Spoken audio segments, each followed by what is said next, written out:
QSO Today episode 448, Dave Olean, K1WHS.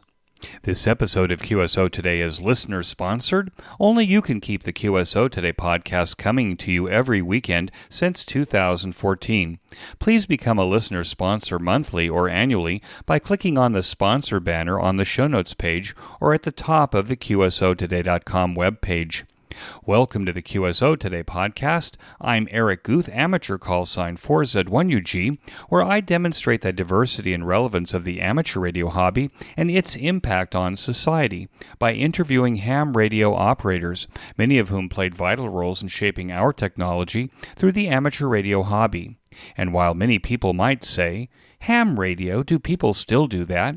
This podcast demonstrates through in-depth interviews just how amazing, diverse, and dynamic the amateur radio hobby continues to be. This last week included Israel Independence Day, celebrating 75 years. However, the day before Independence Day is our Memorial Day. A siren across the country on the eve of the memorial and the next morning stops the traffic for us to remember our fallen soldiers and victims of terror. This was especially hard for us this year because my Efrat neighbors, the D family, lost their mother and two daughters in a terrorist attack on their trip to the north 2 weeks ago. Our community was rocked by this loss, with over 10,000 souls attending their funerals. The XYL, Karen, and I also had to put down our two very old and sick Springer Spaniels as well. And while we both know it was for the best, the lack of greeting and quiet in the house is disconcerting. We will move on from all of the horrors and tragedy, as we always do, with an optimistic hope for the future. We count our blessings as well as our losses. Fortunately, blessings always seem to outnumber losses.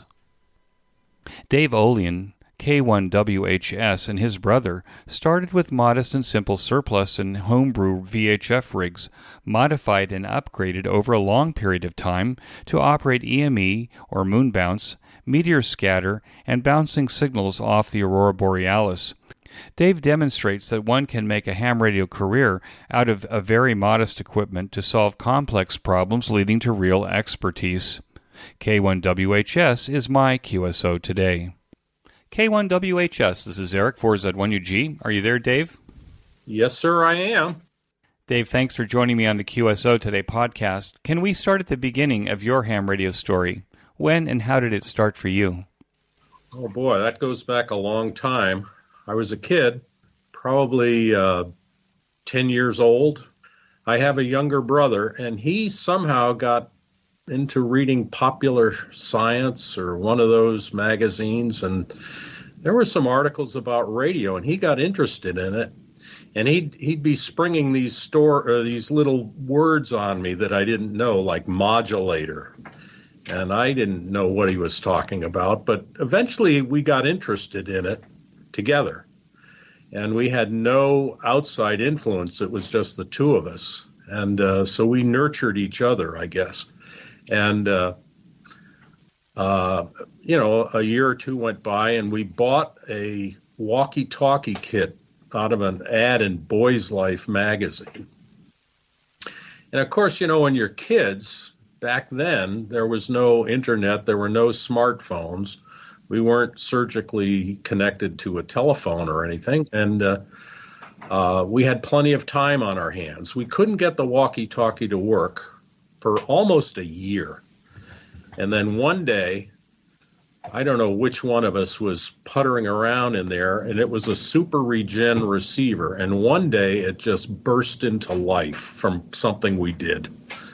And we got so excited, and we were tuning the little knob, and we heard a voice way off in the distance. And we couldn't quite tell what it was saying. It was too weak. So we went outside, and it was about 8 o'clock at night. And we ended up climbing an apple tree. And it was a 2-meter walkie-talkie. It had a little 19-inch whip on it. And we're up about maybe 20 feet in the apple tree, and the station came in stronger and stronger, and we heard it. And we were just enthralled with this. We were hooked, the two of us. And we decided, we found out that, these were ham radio operators. The fellow we heard was about 5 miles away in the next town. And we decided that we wanted to get our amateur radio license, and from what little we had read about. And so we did. We studied together and went and we took our test from the high school physics teacher. And we passed, and we were licensed in 1962. And, of course, the little walkie-talkie was on 2 meters, and we didn't know anything else. So we decided, well, we'll have to get on 2 meters. So we started our ham careers on VHF. And I've been there ever since, mostly. And how old were you, Dave, when you got your license? I think I was about 16. From about 10 to 16, we just puttered around. We had a workshop, and we used to make things that didn't do anything, but they had electrical components in them. But we were just sort of playing it. It was like a game we were playing. But as we got older and older, we got more serious about it. At about 16, I got my license, and I think my brother's 2 years younger, so he was 14. What was the hometown? We were in Westport, Connecticut, and it was the physics teacher was at the high school, and he was K1MAR, so he was the guy that gave us the test. And the first license you had then was the technician class license?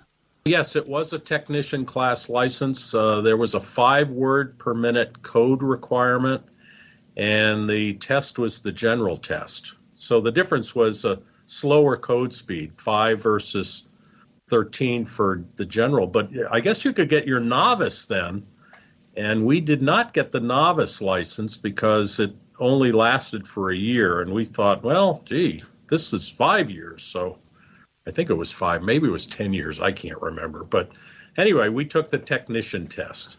You're 16 years old, your brother's 14 years old, it's 1962. What is the first rig besides the portable walkie-talkie? Well, the first rig, we had a book. We found a book in the library, and it was called So You Want to Be a Ham. And I remember that the author was Robert J. Hertzberg. We digested this book. We read everything in there about 10 times, and we saw that and they went through a lot of different rigs you had. And one of them was the Harvey Wells Bandmaster, the TBS 50D. And it covered, I think it started at 80. It went from 80 to 2 meters. And it had an 807 in the final. And we said, oh, hey, that covers 2 meters. Well, we found out that the 2-meter coil almost looked like a parasitic suppressor. It was lousy on 2 meters. It was not usable. So we ended up getting a Techcraft 10-watt AM transmitter and a want ad in QST, in the back of QST. We subscribed to QST right away.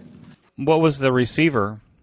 Well, being kids, we didn't know anything, and we didn't have any money either. And so we couldn't afford like $50 for like a Hallicrafter's S38E or something like that. And we decided that those were sort of lousy receivers. So we decided to go with War Surplus, and we perused the surplus magazines, and we didn't know any better. We'd look at one receiver, and we'd say, well, this one is $29.95, and it's got 11 tubes in it, and this one is $22.95, and it has 9 tubes in it. Which one is, we were just fumbling around in the dark.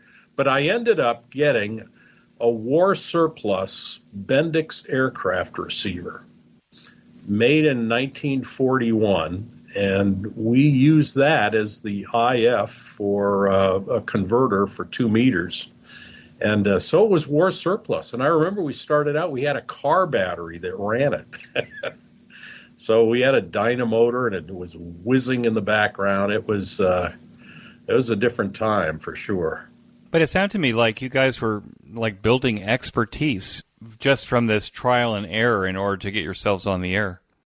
Well, yes, we were on a shoestring budget. We weren't in a poor home, but we never would think to ask our parents for any help. So we made do with what we had. And I must admit, looking back, young kids having plenty of time, we embraced failure. We embraced it. We had many failures.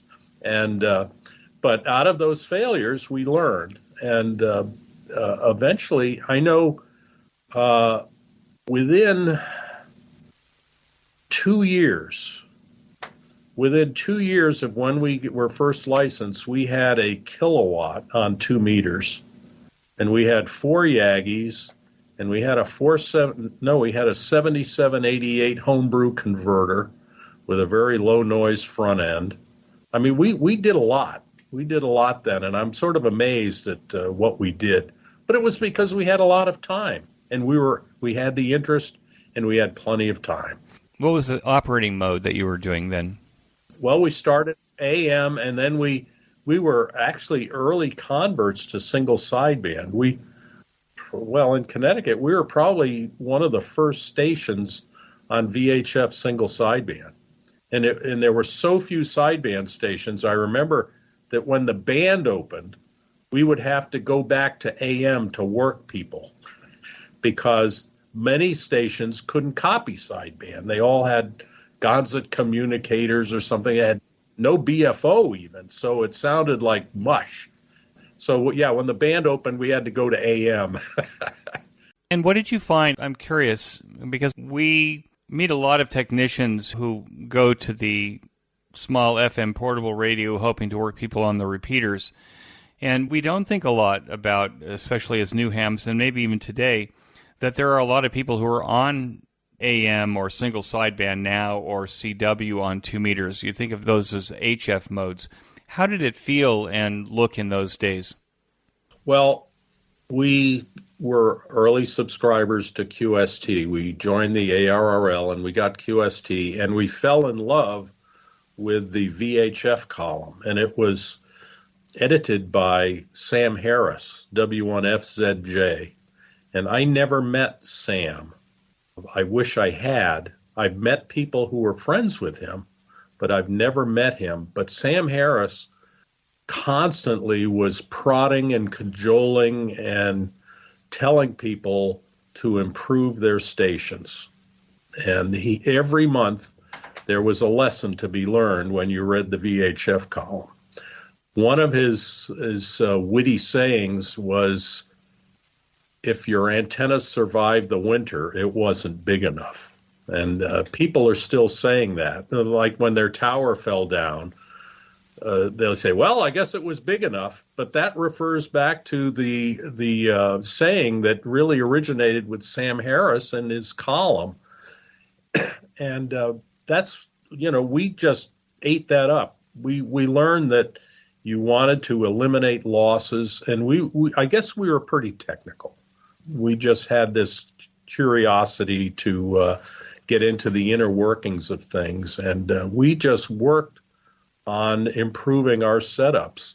And it sort of is mind-boggling to me today that a lot of people don't want to do that. We call it checkbook engineering. You go to the store, you buy a handheld, and that's it. That's what you do. And whatever the features of the handheld are is what you end up with. Well, we would make our own features. We'd design everything as kids, and I've never gotten out of that. I've been constructing equipment constantly, even today. Maybe we can discuss this a little bit later, perhaps, that nowadays kids don't have time. That is very true. Young people don't have the time that we had as children, and maybe that's over-programming, maybe that's standardized testing in schools that requires, everybody carry a backpack that's 70 pounds. Certainly that's true here. Yes. I'm always surprised that kids just don't have time, and adults, to think and be kids. Very true. Very true. And I'm just grateful that I grew up when I did, because I had a lot of time to internalize and think and experiment. Experimenting when you're a little kid is probably the best thing that you can do to pave the way for how you're going to be later in life. And we sort of are forgetting that. We're not allowing our kids today to experiment. Right. Make mistakes. Yes, I try to get my grandkids involved in little projects, and I'm trying to do more of that. But I think it's a good way to unleash the minds of youngsters, is to just let them have free rein and make some mistakes and learn from theirs. Right. I have blood in every project. But nowadays, you can't spill blood, or at least our grandchildren can't spill blood. Inevitably, there was always a project that has my blood in it. Let me ask a question. You have this, it appears to me, this passion that's heating up from the time that you're 16. Did ham radio play a part in the choices that you made for your education and career? Oh, yes, it did. I had an early interest, just geology in the earth. And I actually went to college and got a degree in geology. But I think my first love was radio. And so I got out of college, and of course that was back during the Vietnam War, and there was a draft. And anyway, I ended up in the U.S. Army, and I chose being in the Signal Corps, and got a lot of training and a lot of expertise from my time in the military. And I never got a job in geology. I always ended up working in electronics. So a ham radio sort of guided me through my whole life. It's very interesting. Did you sign on for some additional time in the U.S. Signal Corps? I mean, were there opportunities that were offered to you if you would stay a little bit longer? Yes. I stayed in actually for an extra year, and I did that so that I would get my choice of, what my career path would be in the military. So yes, it involved a little extra time, but not. I got out after 3 years of active duty instead of 2. But I ended up running a signal maintenance shop in the battalion I was in, the signal battalion in Europe. And the reason I ran the signal maintenance shop was that we had all these VHF radios in the trucks, and they didn't work very well. And we'd turn them in to be repaired, and they'd come back, and they still wouldn't work very well. And being the ham that I was, I said, gee, this is VHF. Why can't we get 6 or 10 miles with these things where, I can get 150 or 200 miles very easily. So I took all the receivers, and I sat down one night and I checked the receivers myself. I borrowed some gear and checked them. And anyway, I aligned up all the radios. I found that they were terrible. They had dead tubes in them and all kinds of stuff. So I repaired all of my sets. And the colonel, a commander, the next field problem, he couldn't believe that I had all my VHF shots in about 15 minutes, where other people were taking 3 or 4 days, and he had no idea how I could have done it. And I told him, well, I just fixed all the stuff myself. Next thing I know, I had a job running all the signal maintenance and the motor maintenance and everything. Anyway, so ham radio figured it always comes in handy. Wherever I was, it's really, I'm very glad I was a ham. What did you do after the Army? After the Army, I came back to the U.S., and my wife still had to finish her degree, so we hung around at the college for a while, and I worked actually at the university in the physics lab.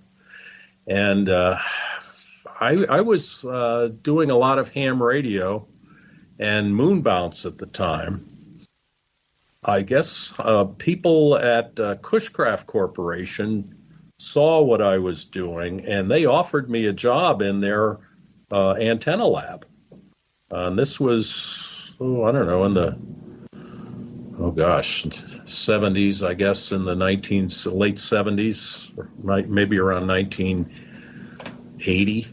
And anyway, I ended up in a career doing antenna work, antenna design, and worked for several antenna companies. How did you get into EME? It seems to me that's a big jump from AM and DXing, perhaps, that you were doing. Well, Sam Harris was an early proponent of Earth, Moon, Earth. He was on one end of the first EME contact ever made by amateurs.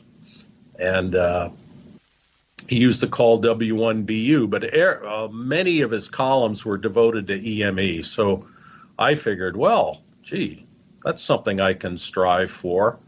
And I remember I had 4 Yagis, and the moon was coming up in 1968, and I was trying to hear my echoes. I could not hear any echoes coming back, but I was really enthralled with it. And then I went in the service, and when I came out of the service, and it took a few years to get in a house and get my tower back up, but I put up another 4 Yagis, and I was talking to a fellow in New York City, Herb, WA2WOM, and Herb said, gee, Dave, your antenna is big enough. You should be able to work Bob, W6PO. Now, Bob Sutherland was one of the engineers at IMAC, and he had a big 2-meter EME system, and he was trying to popularize EME. So Herb set up a schedule,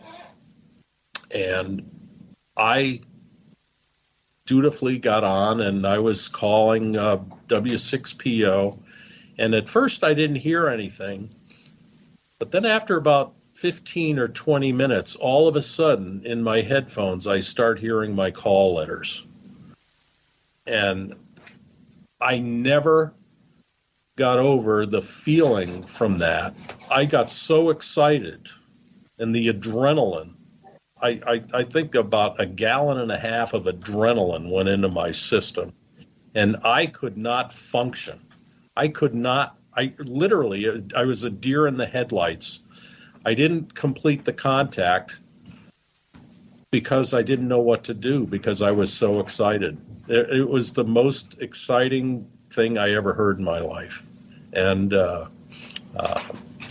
after it was all over, I had a tape recording of it, and I'm listening to the tape recording, and it is so plain and so clear what he was sending, but I was so excited I couldn't comprehend it. I played the tape for my wife, and I said, do you hear any code or Morse code on this tape? She goes, oh, yeah.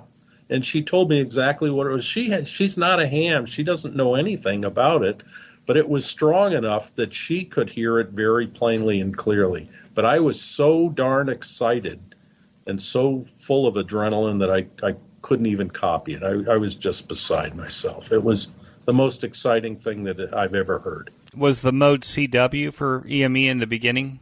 It was CW. Bob was sending CW at about 12 or 13 words a minute. That was a good speed for the fading, because there's a lot of fading with EME. The moon wobbles. You get libration fading, where it can actually turn a dash into a couple of dits. It can be difficult, but it was Morse code. And what kind of rig did you use to do that first EME contact? Did you need like a lot of power? I mean, when I think of EME on VHF, I'm thinking, well, you got these, 72-element Yagis on this fancy mount with a 1.5-inch hard line running. Was that the kind of rig that you're talking here? Well, it was marginal for EME at the time. It was 4 15-element Yagis. They were up about 75 feet, fed with 1-inch cable TV hardline with matching transformers. The transmitter was the amplifier that I made when I was a kid. I still was using it, the pair of 4CX250Bs, and it put out about 700 watts. So I had 700 watts and 4 15-element Yagis. The receiver was probably my homebrew converter that I had made when I was younger, and I think I was using a 75A3 receiver on, CW with a narrow mechanical filter or something. But yeah, I think it was a 75A3. So you're using the Collins general coverage receiver with some kind of transverter. Yes, yeah, I had a receiving converter that I think it went in to the 75A3 on maybe 20 meters. I can't remember. But yeah, it was a converter, receive converter, and an old Collins receiver. I can imagine why you'd have that adrenaline rush, because the station is this kind of evolving entity that you've created from the very beginning with your brother. Right. It was all homebrew except for the 75A3 Collins receiver. And that was highly modified. And now this mid-show break. You can keep the QSO Today podcast commercial sponsor-free by becoming a listener sponsor yourself.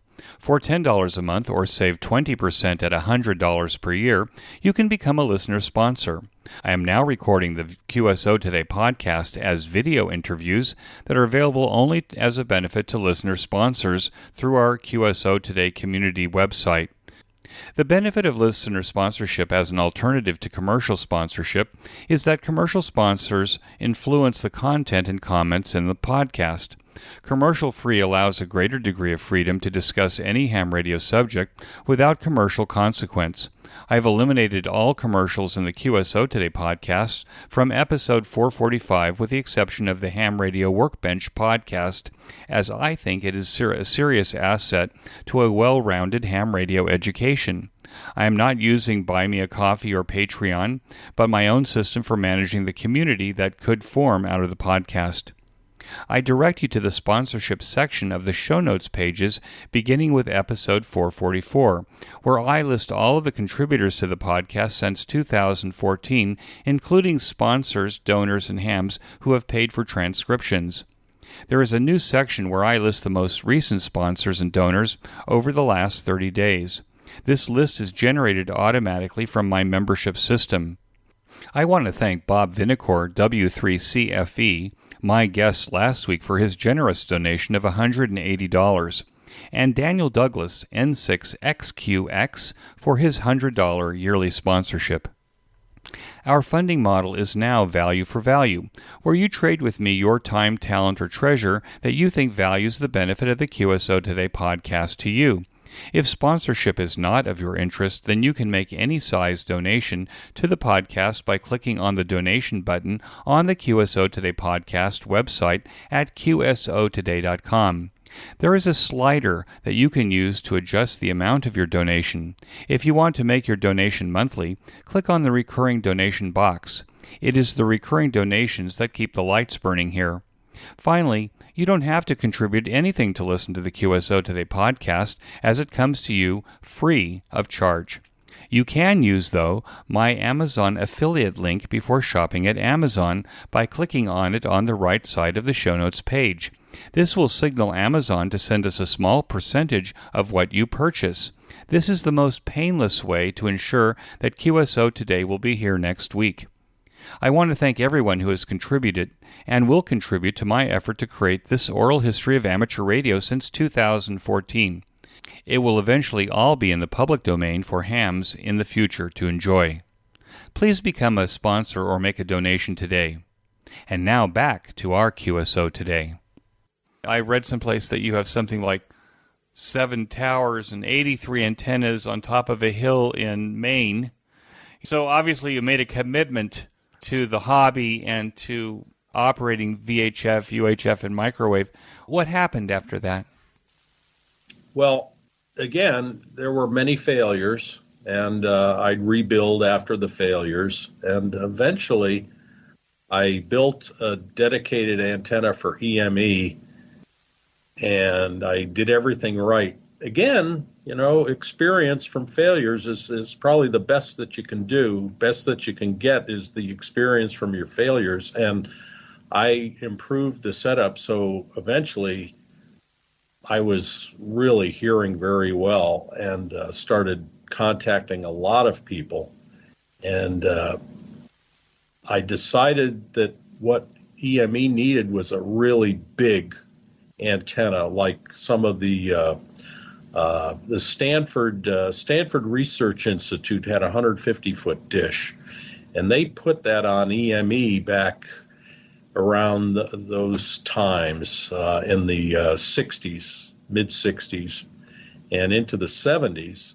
And it was a big boon for EME because people with marginal antennas could hear a signal coming off the moon from the Stanford dish. It was a 150-foot diameter parabola. So I figured, gee, what ham radio needs is a big antenna that's not on for just a weekend, but it's on all the time. So I embarked on making this very large 2-meter EME array with 24 Yagis in it. And it was 30 feet high and 60 feet wide. And it's fed with very large coax. I forget how I scrounged this stuff up, but I scrounged up some 3-inch heliacs. So it was 3-inch coax that went out from my shack to this antenna. So there was no loss in the heliacs. And that was an incredible antenna. And it was a lot of fun to use because you could work people who didn't even know they were on EME. I worked an Italian fellow. He was sitting around in his shack after a European VHF contest, checking over his log, and he just had the receiver on. And he starts hearing this CW coming out of his speaker, and it's me that he's hearing. He didn't even know he was aimed at the moon, but the moon was setting right where his antenna was pointing. And he got all excited, and he called me, and I came back to him and worked him. And, that got him all excited, so he built up an EME setup. And so it generated a lot of activity, and that was the next thing I did. And I guess after that, I got sort of burned out on EME and took a break. But then that's when a bunch of friends and I decided to go into VHF contesting. And that's where the towers came in up on top of the hill with the 83 antennas. I see. We did that for a few years, and our goal was to try to win the contest nationwide from a home station. Usually the winners were on mountaintops, and we finally managed to do that. There were about 10 of us that did it, and so we won the national championship from a home station. So you built a contest station at your house. Right. Can we go back just to the first EME contact? Were you using an antenna rotator that would also raise the azimuth of the antenna, or were you pointed at the moon when it was at the horizon? I was pointed at the moon when it was at the horizon, and the bad thing for me was that I had a very poor horizon where the moon set. So it set behind a hill. The hill really disrupted the pattern of the antenna, and it really made it difficult. But eventually I was able to work Bob W6PO. After that, I decided to make a real EME antenna that I could elevate and rotate in two planes. But originally it was just on the horizon, and I had to wait for the moon to set and come through the pattern of my antenna.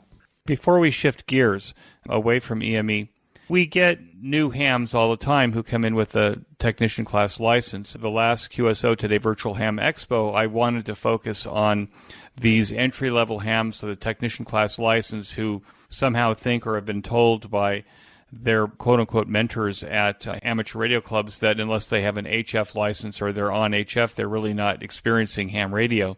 It sounds to me like the world above 50 megahertz can be a fascinating and fabulous world for a technician class licensee. These days, if a ham radio operator wanted to get on EME, can you suggest a basic setup to allow a minor success that could allow someone to kind of start thinking sideways and thinking how they could actually be more of a success on EME? Well, it's not difficult today with the digital modes of communication. I would say that the signal to noise improvement is more than 10 decibels. So that's a factor of 10. So all of these big antennas that the early folks used, you don't need that anymore. And I would say that if you had a technician license and wanted to expand your horizons, you need to rig up maybe if you want to use 2 meters, maybe a pair of cross-polarized Yagis with maybe 150 watts. That's sort of like a solid-state brick. That would be enough for you to have quite a bit of success on 2-meter EME. And I'm trying. I belong to a club locally, and they have some new hams. And they're not young kids, but they're older people, but they're new hams. And I'm trying to get them interested in doing other things besides the FM route, because as you were saying, yeah, they get their technician license, they get a handheld, they get on the repeater, and there's not much activity on the repeaters, and they don't know what to do. And I'm trying to expose them to different modes that are available on VHF. And it's sort of a hard sell. I haven't been very successful at it yet, and I'm not exactly sure why, because it sure was successful with me. I think perhaps the scary part is maybe it needs technical expertise. I think we take it for granted that it's so easy for us to put a PL259 on the piece of coax, but if you've never done that before and you don't have someone showing you how to do it, it actually is quite a task. Right. I think that might scare people. I think perhaps also this idea of making that kind of a commitment these days to a project that large is also kind of scary for people. I think you're right. Again, getting back to the amount of free time, it's sort of, we're in an instant gratification world. You have a very short allotment of time and you want some kind of success. So if there's a chance that you won't succeed, maybe that sort of dampens the spirit. I'm not sure, but I think the worst thing I could do is drag them up to my shack on the hill with the 83 antennas, because I think that would just scare them away. They just see too much stuff to comprehend. And so I think the what I'm thinking of is maybe making a little portable setup. And we have a field day site, and I was thinking of maybe trying to do moon bounce from the field day site. Oh, that's clever. And show these hams. Oh, hey, look here. This isn't very difficult. This isn't a lot of hardware. And look, you can use computers. That's the nice thing about the digital modes, is that it's marrying computer technology with radio. So young kids that are really interested in computers could really get into the inner workings of how the digital modes work and how they interface a computer with radio. I think it's sort of a possibility to get younger people involved. Now, would you do that? Because I think I saw some articles or talk groups that you contributed to. Would you do it on 220 megahertz or even 900 or 440? Antennas are smaller, so therefore you could create a portable array that has more gain. What do you think about that? Well, that's, I've been concentrating on 222 megahertz, mainly because it's an orphan band. And I joke, I have a friend, Steve, who runs a company called Down East Microwave. He makes amateur products. And we've always joked that we want to go on a de-expedition, but we're only going to bring 220, 903, 5760, and all the orphan bands that nobody wants to use. And that's all that we bring on this de-expedition. Would you have to spot those in order to get people on the band with you to be able to make contacts? When you use 222, do you have to somehow make an announcement somewhere that you're going to be on the air? Yeah, and I should, I didn't mention this, but the idea of a portable EME system came from another friend, Peter, Ka6U, who is driving around the country, and he brings a portable EME system with him. And he's on 222, 432, and 1296, all three bands, and he puts it inside his car, gets to a site, he can set it up in about 30 minutes and be on the air. And he goes to states that aren't active, and so it builds up a lot of activity. And I've sort of been working on that as well, trying to get activity in some of these rare states where there is no activity now. And one of the things that we would do is Peter would announce that I'm going to be in Missouri at such and such a time, and so people look for him.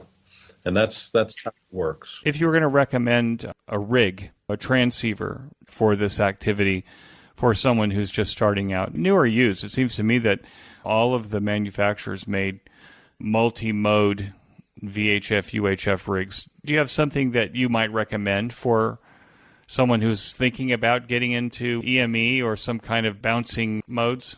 Yeah, that's a hard one because a lot of the multi-mode rigs are very usable, but they aren't of the caliber required for a lot of the older modes like CW. But for the digital modes, I think it probably doesn't matter too much because the digital modes use an audio bandwidth in the receiver. So I think, you could use, I think any decent HF transceiver would be perfectly fine. And if it doesn't cover the band you want, you can put a converter in front of it or a transverter in front of it. I'd say it's pretty hard to go wrong nowadays, especially with the digital modes. The recommendation I would give is if you're going to go portable, make sure it's light. You're lugging all this gear around. It would be nice. I use Elecraft transceivers. They're very a lot of performance in a very lightweight package. You don't have to do that. You could use anything. In fact, like I said, I remember when I was on EME on CW, I had a 75A4 that I highly modified and used. And I remember a ham came into my shack and he saw what I was running and he goes, "Oh my gosh, that gear is so old and I can't believe it even works." I had some modern transceivers at the time, but I wouldn't use them because the 75A4 highly modified by me was a better receiver for what I was trying to do. So I guess the point is try something and make a few mistakes, and then you'll learn what to do, and you'll come to the right decision. But if you don't want to make any mistakes, it's pretty easy to just about get any modern. What I would recommend is make sure that the transceiver is engineered so that you can easily interface higher frequency transverters into it. A lot of them don't have transverter jacks, but a lot of them do. So I would pay attention to the fine print there. And just about any of those HF radios would be perfectly fine for the digital modes. And now it's my understanding that you've moved on to meteor scatter, tropo ducting, bouncing signals off the Aurora. Can you talk a little bit about those and what kind of expertise that takes to work those contacts? Well, we just had an Aurora 2 nights ago, which everybody's excited because we haven't had a good Aurora in years. And just recently we had a fantastic one in March and now one here back on, I think, the 23rd. And I was on 222 megahertz, but there was activity on 6 meters, 50 megahertz, and people were working all over the place on 6. And there was a lot of activity on 2 meters. And there was even, if the Aurora gets really good, it works on the higher bands. And this past 2 days, There were a few contacts made on 432 aurora, which is quite rare, and but that's how good it was. And but it's difficult. It's difficult to do. I'm there with my EME array trying to work aurora, and the pattern is so sharp that you don't know where to point the antenna to get the best return off the curtain, because the curtain is constantly moving. Working aurora is a lot like playing pool. You have to know your angles. And if you transmit directly north, like everyone says, well, when there's an aurora, you should point your beam north. Well, that is generally true. Like, you don't want to point your beam south, but you want to point your beam somewhere to the north. But generally, due north is probably not the best direction to use because of the angles. Someone in a different place will peak up at a different angle than another person in a different location. So you have to be constantly moving the antenna and trying to find, like I a couple of nights ago, I was listening to a fellow in northern Maine, and he was working a station on 222. He was down in the Philadelphia area. I couldn't hear the Philadelphia station at all. And I'm going, why is this? Well, I couldn't find the right angle. I kept turning the beam. I never found the Philadelphia station. I probably should have been more to the north, but I was aiming more to the west. But anyway, I'd peek up a station in Michigan, and he was at like 305 degrees. And then I worked a fellow in Indiana, and he was more at about like 297 degrees. So, it's just tough. There's a lot of things to worry about and a lot of things to think about to try to be successful at it. So what I would say, if you want to work aurora, is you need an antenna that has a big, broad, horizontal pattern so that the aiming isn't too critical. You can just sort of aim at northwest or whatnot and have some chance of at least hearing the station. But with a sharp antenna, lots of times, if you're not aimed right, you're not going to hear anything. So it's difficult. You just mentioned that the aurora was like a curtain. Yes. Does that mean that you're kind of approaching it at an angle, not like a ionospheric layer? It's not like an onion around the Earth. It's actually, when you say a curtain, it actually could be perpendicular to your signal. It could. And in fact, that's what makes the aurora sound the way it does. When you transmit it to the aurora, the signals that you hear coming through the aurora don't have a pure DC tone. Even though you're sending Morse code, it doesn't sound like Morse code. It sounds like a hiss. And it's just like broadband noise. And the signal is spread out over hundreds of hertz because you're getting multiple reflections, and the curtain is constantly moving. So there's Doppler shift. The path lengths are all different because the curtain is so tenuous. Anyway, it's a fantastic mode to.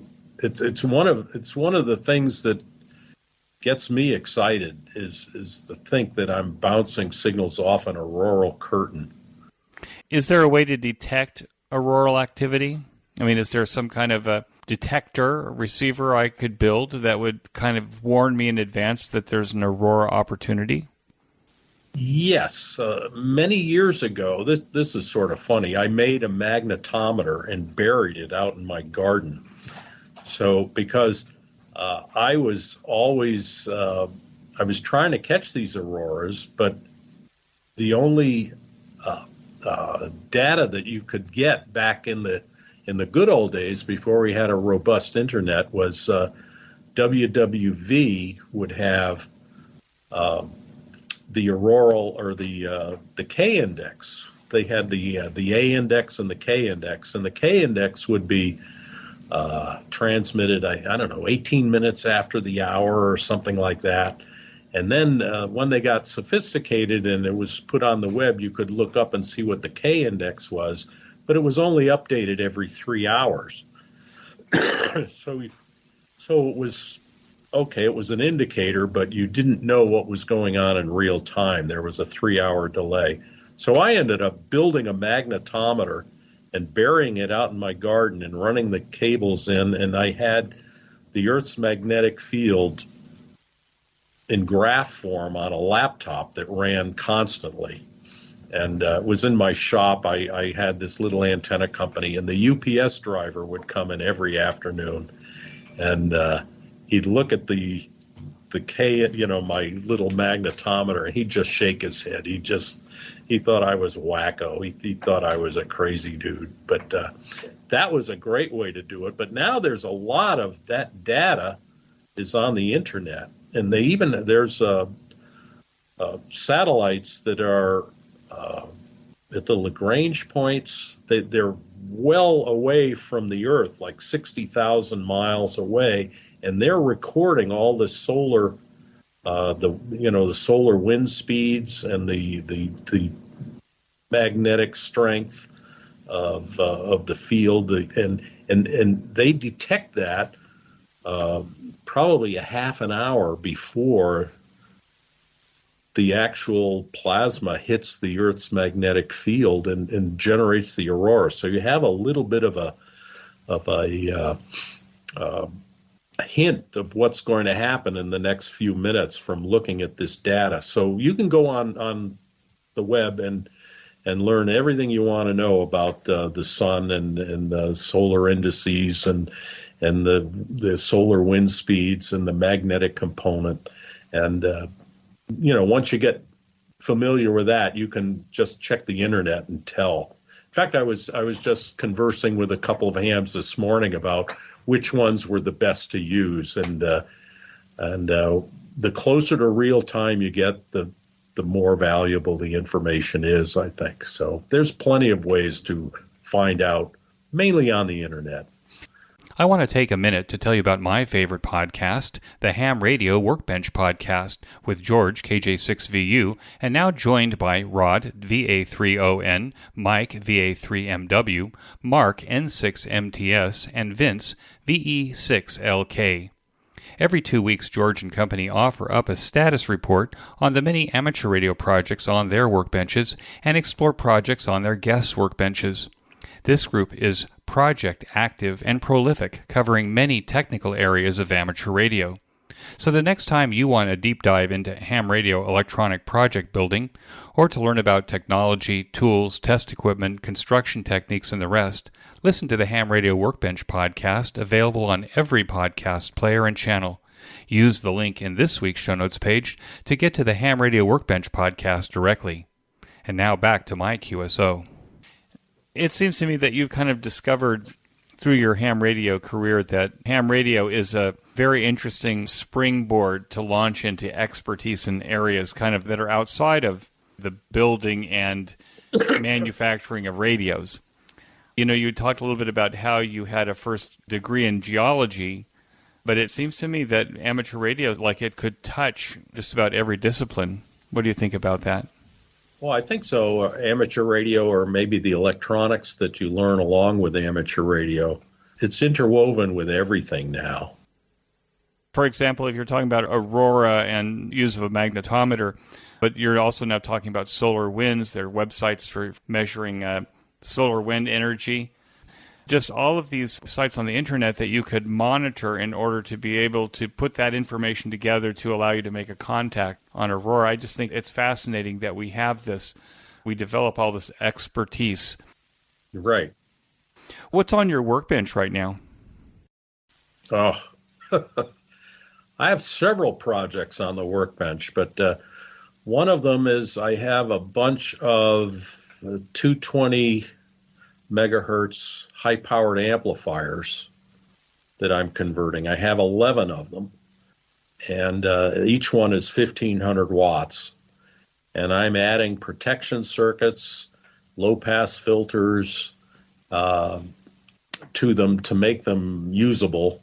And I want to distribute those around the country to hams to activate rare locations on 220 megahertz. So I have 11 of the 1500 watt amps, and I have a couple of 500 watt amps. And so I've got a mass production line going on my workbench where I'm sort of modifying these to make them easier to use for hams so they can just plug and play. Where does one find 11 2,000 watt amplifiers on 222 megahertz? They come out of old CT scanners or something like that? Funny you should mention that. The little radio club I'm in has a fellow who's a good friend of mine. And old George has a son-in-law. And the son-in-law just happens to be the chief engineer of a TV station. And they were dumping their old analog TV amplifiers because they have to get new ones for the digital modes. The specifications are entirely different. So these things were surplus, and they were going to go to the dump. They were going to go to the scrapyard. And so I told George what I wanted to do with them, and George told his son-in-law, and the son-in-law said, well, that's a lot more fun than sending them to the scrapyard. So he gave me all of the amplifiers, and I told him what I was going to do with them is to pass them around and get them used by hams all over the country. So that's how the project got going. It seems to me that you're opening up the idea of the possibility that as older technology becomes obsolete for a commercial interest, that in fact every TV station, every radio station in your town or city may actually have a boneyard that's actually quite interesting for ham radio pickings. Oh, yes. That in the cell phone industry, the cell phone industry sort of reinvents itself every 6 months. And, they upgrade equipment, and they don't know what to do with it. So usually the hams end up with it and modify it and find other uses for it. I know there are a lot of cell phone amplifiers that solid state amplifiers for microwave frequencies that get repurposed for amateur radio use, like something at 1900 megahertz. Some ham will get that and go, oh, hey, maybe I can change this and get it to work on 2.3 gigahertz. So they do, and they write up a little conversion article, and then all of this scrap stuff turns into a valuable piece of amateur gear for the microwave experimenters. So there's a lot of that going on. And I just remember back in the 60s, that's how FM got started, was the police networks were upgraded. They went to narrower band spacing, and there was just thousands and thousands of these radios, and they were repurposed and built the amateur FM network that went nationwide. It's just they just put on a different face, but it was the same gear. Yeah, it seems to be. What excites you the most about what's happening in ham radio now? Oh gosh, that's there's too many things that excite me. I've been on VHF my whole life, and recently I discovered 160 meters. I knew about it, but I never got too involved with it. But that's exciting. That's a hard question to answer. I have a million answers for that. There's too many things that excite me about ham radio. Ham radio, I used to say, was 50 hobbies rolled into one. I think that number 50 is way too small. There are so many little cottage industries that have sprung up just making kits for like QRPers, or I just saw something this morning that I want to check out, that some little ham had some idea to make a little kit, and I don't even know what it was, but I was looking at it when I was trying to get ready for this interview, and I said, oh, I have to check this out, see what's going on here. But there's just so much going on. I'm just very excited about the way ham radio is blossoming into a lot of different areas, and I have no idea where it's going. How many people ask you when you say that you still do ham radio? Will they look at you kind of blankly and say, ham radio Do people still do that? What's your answer to them? Oh, I know I had a lot of people say, well, I can talk to anybody on my cell phone anywhere in the country. And I just say, well, yeah, but you're not doing it yourself. You're paying someone else to do it. I said, I'm doing it, for the love of it. Another thing, I remember when I was a little kid, my parents would have friends over and they'd say, oh, gee, your sons they're into amateur radio. And they'd say, well, how far have you gotten? How far can you transmit? And my brother and I, we were all excited because we worked Oklahoma by bouncing signals off meteor trails. And we said, Oklahoma. And they go, they weren't too excited about that. And that was back in the 60s. So now people say, well, with your ham radio, well, how far can you get with that? And I have the answer now. I say, oh, well, I've listened to 3C273. It's a quasar, and it's 4.5 billion light years away. And that shuts them up. Is your brother still active in ham radio? He is, a little bit. Yeah, he is. He's active in QRP, 5 watts, simple antennas, little different track than I took. But at least he stayed in it and he shares with you. Oh, yeah. With this new interest in 160 meters, did I read someplace that you're building beverage antennas? Oh, I have 8 or 9 beverages that are 1,100, 1,200 feet long, and they're strung out through the woods. And even hams tell me, they say, how do you keep that stuff going? It's like constant work. And I go, well, yeah, but they work so well. And, I don't mind, every time there's a storm, I have to go out and repair them. But, yeah, I have them all strung out in the woods, and they're really fantastic receive antennas. I have my old radio that I used to use as the first radio when I was a kid, and it covers low frequencies, 150 to 400 or 500 kilohertz. With the beverage antennas, I can listen on these 1940 radios and listen to long-wave broadcasts from Europe. I can listen to the BBC in England, and there's a station in Iceland and a French station, and at night they come in, and these beverages allow me to listen to these long-wave broadcasts from overseas. Is that the Harvey Wells Bandmaster that you still have? No, it was the Bendix aircraft. I have 3 of them. I have one of them. It was the same one that Amelia Earhart used in her airplane when she was going around the world. That was a Bendix aircraft receiver.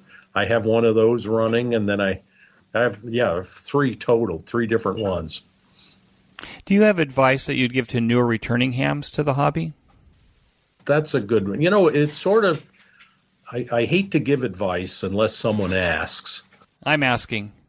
Yeah, I was going to say, I think what you have to do is you have to find your place. You have to find your place in the hobby, and that can be a very difficult one.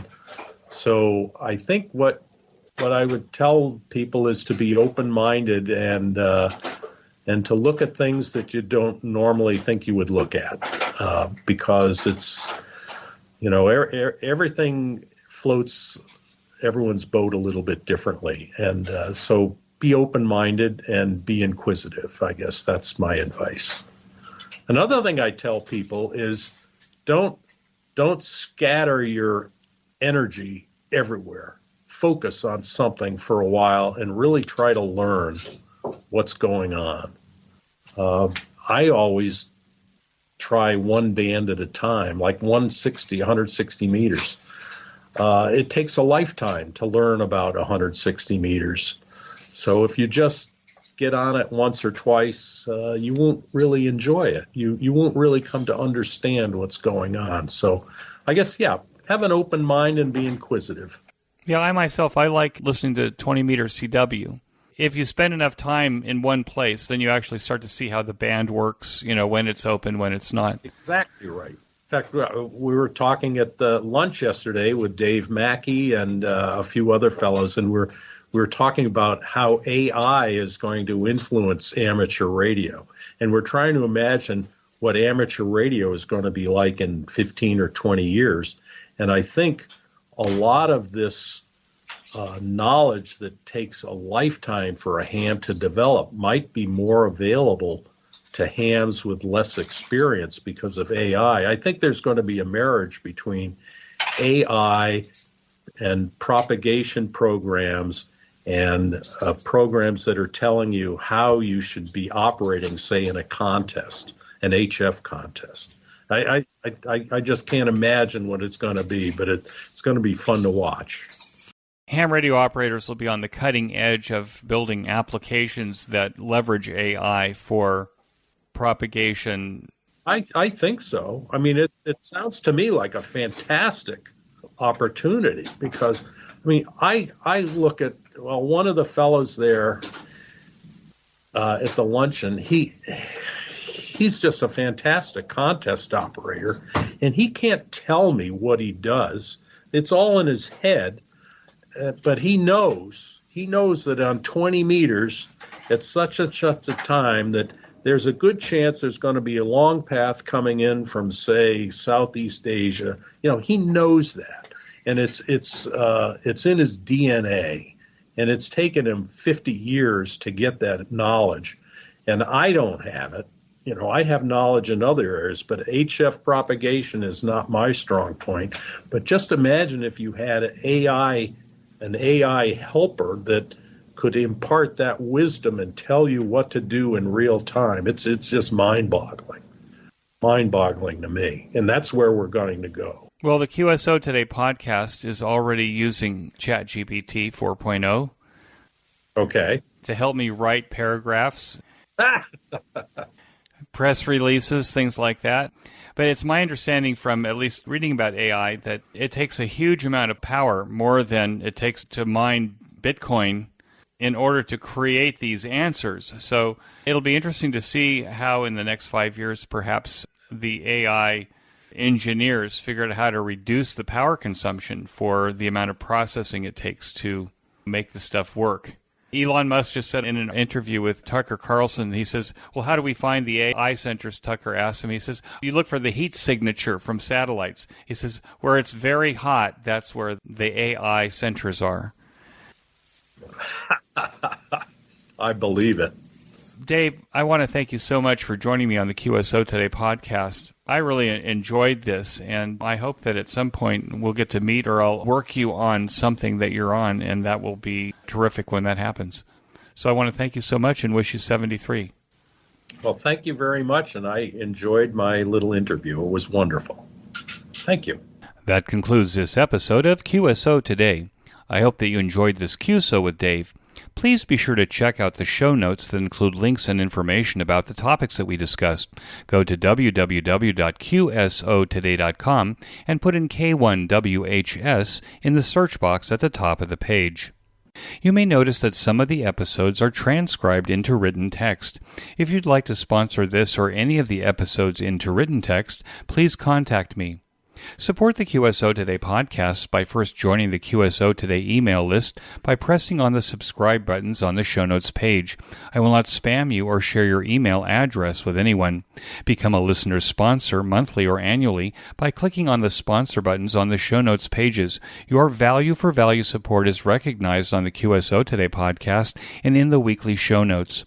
Use our Amazon link when you shop on Amazon. Clicking on this link before you enter Amazon will allow Amazon to pay us a small commission on what you purchase.